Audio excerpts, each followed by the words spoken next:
सलाम एक दिन पढ़ रहे थे इंजील, तो आपने नबी पाक का तज़किरा पढ़ा, उस सांप ने सुन लिया। तो हजरत ईसा से कहने लगा, हुजूर ये बताएं कि वो नबी पाक मिलेंगे कहाँ? तो हजरत ईसा फरमाने लगे कि मक्के में आएंगे और मदीने में रहें। तो कहा मुलाकात कैसे हो सकती है? फरमाया चला जा मक्के। तो वो सांप 600 साल गारे सौर में, और उसने 70 जगह पे सुराख किए। कितने साल बैठा? बोल के बताइए। 6 घंटे बैठ के दिखाएं, सवाल ही नहीं पैदा होता। हम बड़े कमजोर हो गए। 600 साल वो सांप बैठा रहा, 600 साल और 70 उसमें सुराख किए गारे सौर में। लेकिन वो भी आशिक था ना। और यहाँ मामला ये था कि अबू बकर सिद्दीक दुआ मांग के गए थे कि मैंने किसी को मौका नहीं देना, एक मैं हूँगा दूसरा मेरा यार हो। वो गारे सौर की तो लज्जत ही ये वाली, एक मैं एक मेरे महबूब। उसने 70 सुराख किए हुए थे। जनाब अबू बकर सिद्दीक ने कहा हुजूर आप ठहरे, मैं जरा अभी आया सफाई कर। तो नबी करीम अलैहिस्सलाम रुके तो अबू बकर सिद्दीक ने कहीं पगड़ी फाड़ के रखी, कहीं चादर फाड़ के रखी, इतने सुराख बंद किए तो जो एक रह गया वहां एड़ी रख दी। अब वो सांप भी शिकवा करने लगा कि यार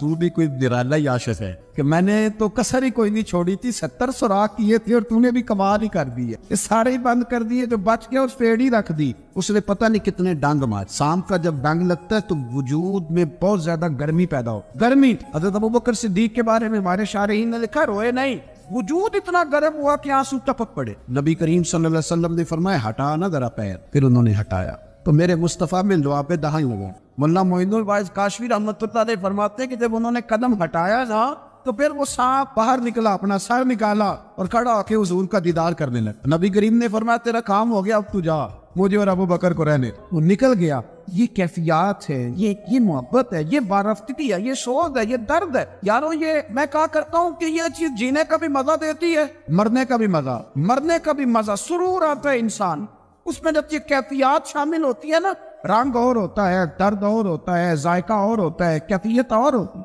फिर कोई शौक नहीं रहता आला कपड़ों का, बड़ी गाड़ी का, लंबे चौड़े मामलात का। फिर तो इंसान ढूंढता फिरता है, कोई मुझे महबूब की बात सुनाए, कोई उसकी शान में कोई शेर सुने, कोई उसका जिक्र सुनाए, कोई मिल जाए ना कभी कि मेरे तार छेड़ दे, कोई मिले, कोई बात करे, कोई जिक्र करे।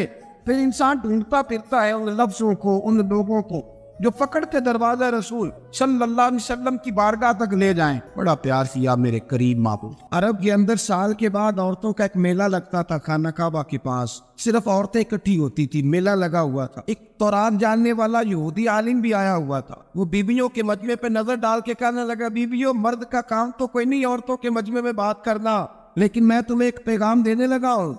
अल्लाह के आखिरी रसूल जो मक्के में पैदा होने वाले हैं, उनके आने का वक्त करीब आ गया है। वो बीबी बड़ी खुशनसीब होगी जिन्हें उनकी रफाकत मिलेगी। औरतों ने जब देखा कि मर्द आ गया औरतों के मेले में, तो उन्होंने डांटा, झिड़का, का चल उठा अपनी किताबें और निकल जा। हजरत खदीजा कहती हैं बाकियों ने डांटा पर मैंने बात पल्ले से बांध ली, और मैं इंतजार करने लगी, अल्लाह करे वो नसीब मेरे ही हो, अल्लाह करे मुकद्दर मेरा ही खुले।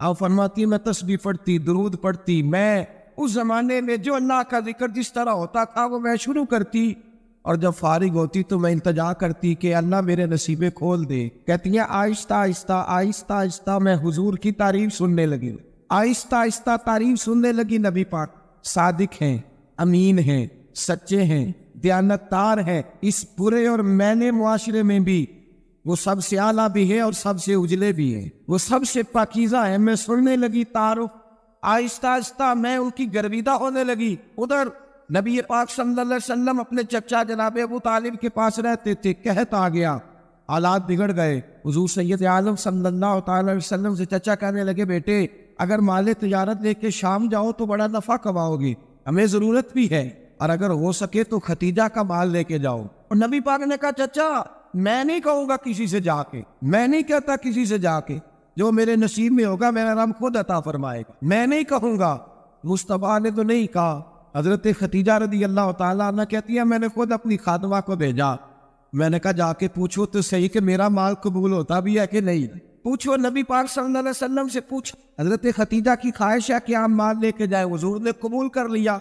जनाब खतीजतुल कुबरा रदी अल्लाह ताला अन्हा के गुलाम थे, मैसरा उनका नाम था।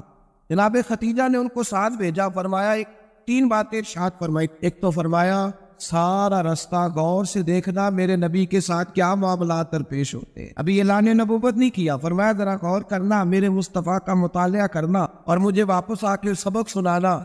وہ جو تم نے چہرہ بددعا کی تلاوت کی ہو ذرا مجھے واپس آ کے سنانا. جنہاں نے دل پر چاننی ڈٹھا ہو اکھیاں ہی تک لئیاں, تو ملے ہو تے ساجن ملیا ہو ناسا لگ پئیاں, ذرا جا کے نا تلاوت کرنا مجھے اور دوسرا فرمایا تم میرے غلام ہو تو مصطفیٰ کے بھی غلام بن کے رہنا. وہ بھی لیا کر. ایک دفعہ نا حضرت ابوبکر صدیق اور جناب عمر فاروق کی نا کسی بات میں شکر رنجی ہو گئی, اختلاف رائے ہو گیا. تو جناب عمر ذرا ڈاٹی طبیعت کے بندے تھے, ڈانٹ دیا ابوبکر صدیق. تو صدیق ایک بار نرم بندے تھے, ماڑے دا کی کام محمد نہ سجانا یا رونا. وہ گا کے نا تو پہلے گھر روئے پھر حضور کے پاس چلے گئے. جناب عمر کہتے مجھے بھی خیال آیا کہ یار یہ مجھے نہیں کرنا چاہیے. تھوڑی دیر کے بعد اچھے لوگ جو ہوتے ہیں ان کا غصہ جلدی اتر جاتا. کہتے میں نے جا کے جناب صدیق اکبر کے دروازے پہ دستک دی تو پتہ چلا وہ تو گھر ہی نہیں. میں سمجھ گیا, میں ڈر گیا, میری ٹانگیں کانپنے لگی. کیوں ڈر رہے ہو عمر؟ فرمانے لگے اس لیے ڈر رہا ہوں کہ ابو بکر جب اپنے گھر نہیں ہوتے تو دروازہ رسول پہ. میں سچ کے جا رہا تھا, ساری بات تو سنا دی ہوگی. فرماتے میں نبی پاک کی بارگاہ میں پہنچا, سامنے ابو بکر بیٹھے, پشت مبارک میرے کریم رسول کی کعبے کی جانب, چہرہ صدیق اکبر کی جانب, دونوں کی گردنیں جھکی ہوئی. جناب عمر پاک فرماتے کہ میں بیٹھا تھا اور سوچ رہا تھا, سلام لی, جواب ملا پر گردنیں نہیں اٹھائی دونوں نے, مقدس گردنیں جھکی رہی. میں سوچ رہا تھا کہ اب حضور مجھے ڈانٹیں گے تو میں صدیق کے پیر پکڑوں, میں علی کو سفارشی بناؤں گا, میں منت کروں گا, لیکن